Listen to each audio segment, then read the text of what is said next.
Bienvenue dans cette nouvelle édition du 12-15. Au sommaire de l'actualité, le Premier ministre malien Soumeilou Boubèye Maïga est en visite au Burkina Faso, une visite de 48 heures qui a permis de revisiter avec les autorités burkinabées des points d'intérêt mutuels en vue de faire face aux problématiques similaires que vivent les deux États. En Afrique du Sud, 10 jours de deuil national ont été décrétés par l'African National Congress à la suite du décès de Winnie Mandela. Mama Winnie, comme elle était surnommée par ses compatriotes, a perdu la vie à 81 ans ce lundi 2 avril à Johannesburg.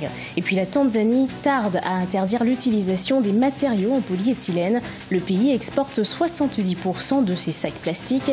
L'usage de ces matières plastiques génère plusieurs dangers au niveau environnemental.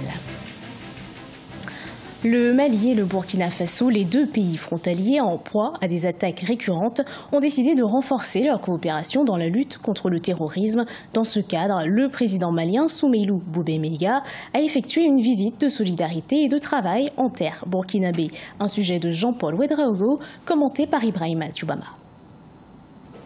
Nommé le 30 décembre 2017 à la tête de son gouvernement, c'est un bon spécialiste des questions de sécurité et de défense que le Premier ministre malien a effectué sa visite au Burkina Faso. Une visite placée sous le signe du renforcement des liens de coopération bilatérale et décentralisée entre les deux États.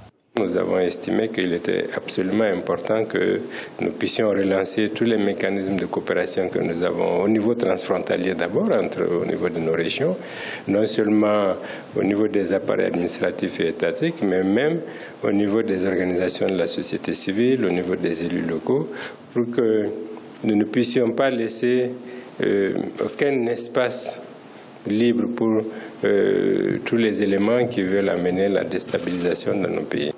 Durant sa visite, le chef du gouvernement malien s'est aussi entretenu avec le président du Faso, Roch Kaboré. À divers niveaux, les plus hautes autorités ont abordé avec la délégation qui l'a conduite d'autres points relatifs à la prise en charge des populations déplacées de part et d'autre des frontières du fait de la menace terroriste. Également, au nombre des questions d'intérêt mutuel, des perspectives économiques au profit des populations.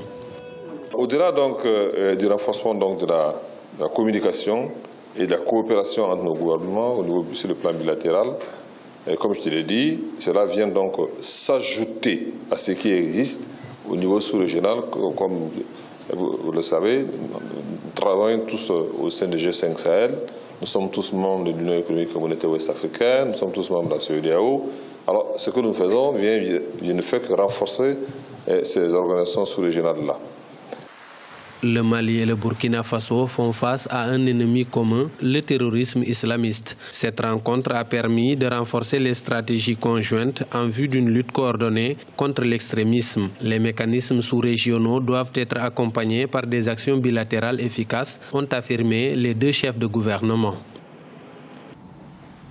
En Afrique du Sud, 10 jours de deuil national ont été décrétés par l'African National Congress, 3 jours après la mort de Winnie Mandela, figure de lutte contre l'anti-apartheid. Mama Winnie a perdu la vie à 81 ans ce lundi 2 avril à Johannesburg. Des funérailles nationales auront lieu à Johannesburg le 14 avril. Ashley Duprat.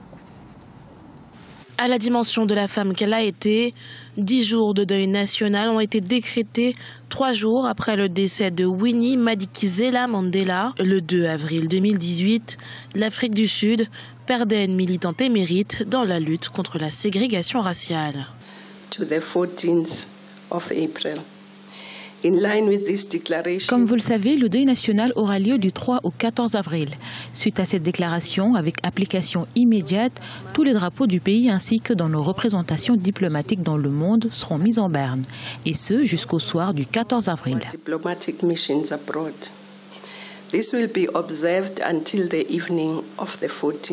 La nouvelle a créé une onde de choc dans la société sud-africaine. Anciens militants, membres de l'ANC dont elle faisait partie avec son mari, tous se sont relayés pour rendre leurs derniers hommages à celle qu'ils appelaient affectueusement Mama Winnie, et ce, même dans l'opposition. À l'EFF, nous pensons que Mama vit encore parmi nous.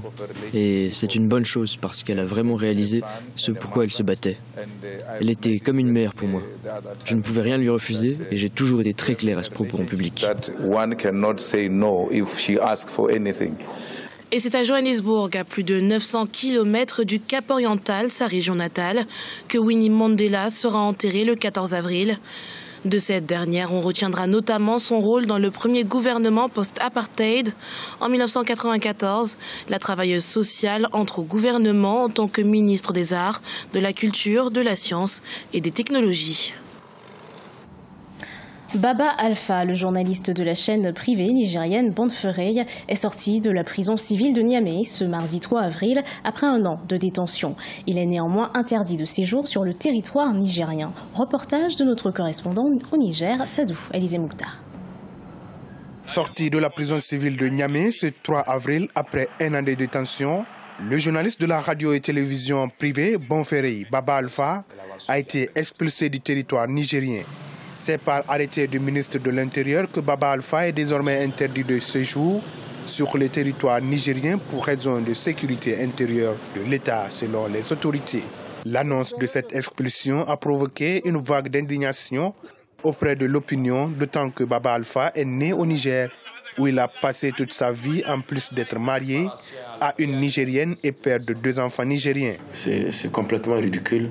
À défaut de trouver d'autres choses, à défaut de trouver des raisons pour soutenir leur décision complètement unique, ils trouvent un argument aussi inacceptable. Ça ne tient vraiment pas la route. Il suffit de voir Baba Alpha ou de le connaître pour savoir que ça n'a aucun sens. Ensuite, nous, on va continuer à en parler, on va continuer à dénoncer une décision illégale. À travers le ministère de la Communication, le gouvernement a toujours soutenu que la condamnation du journaliste Baba Alpha n'avait rien à voir avec ses critiques contre les autorités nigériennes. Ce matin, nous l'avons eu au téléphone, il nous a rassuré qu'effectivement il a bien passé la nuit et que il doit converger vers Gao, où il compte se rendre au niveau des services de HCR. Très critique à l'égard des autorités, le journaliste vedette de la chaîne Bonferrey est soupçonné d'avoir utilisé de faux documents pour obtenir sa nationalité nigérienne en 2011. Jugé en avril 2017, il a été condamné à la peine de 2 ans de prison ferme par le tribunal de grande instance hors classe de Niamey, avant de voir sa peine réduite à 1 an par la cour d'appel de Niamey. La Tanzanie importe 70% de sacs plastiques, des matériaux en polyéthylène qui contribuent à la pollution de l'environnement. Jeanne Makamba, le ministre d'État chargé des Affaires, de l'Union et de l'Environnement, estime que l'interdiction pourrait avoir un impact sur l'économie tanzanienne avec des pertes d'emplois. Adidjatou Badawi. Interdire l'usage des matériaux en polyéthylène et observer des pertes d'emplois ou assister à la pollution de l'environnement sans toutefois réagir, voici ce qui rend encore dubitatif le gouvernement tanzanien. Pourtant, en 2017, l'Assemblée législative de l'Afrique de l'Est a interdit la fabrication, la vente et l'importation des emballages plastiques. Mais la Tanzanie importe à ce jour 70% de ces sacs plastiques. Nous ne voulons pas continuer à générer des déchets plastiques. Dans le même temps, nous sommes préoccupés par la perte d'emplois dans les usines produisant des matériaux en polyéthylène. Une fois que nous interdirons l'usage des plastiques, certaines usines fermeront, ce qui entraînera la perte d'emplois. L'usage des matières plastiques génère plusieurs dangers. Au niveau environnemental, les déchets sont estimés à 18 000 et 30 000 tonnes de déchets non biodégradables par an dans tout le pays. Des chiffres qui interpellent le gouvernement tanzanien à trouver des solutions adéquates. L'État devrait mettre fin à l'importation, n'est-ce pas, de papier plastique, de tout ce qui est plastique non biodégradable. Interdire les supermarchés d'emballer les papiers plastiques, le papier d'emballage non biodégradable et surtout stimuler, n'est-ce pas, la population, sensibiliser la population à utiliser les papiers, n'est-ce pas, des sacs fabriqués de manière artisanale, pas de matière biodégradable.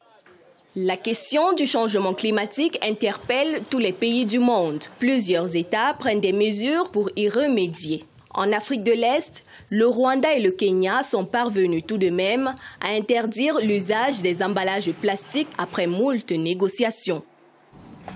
Ce journal a été préparé par l'ensemble de la rédaction. Merci de l'avoir suivi. Retrouvez dans un instant une nouvelle édition de l'actualité sur Africa 24.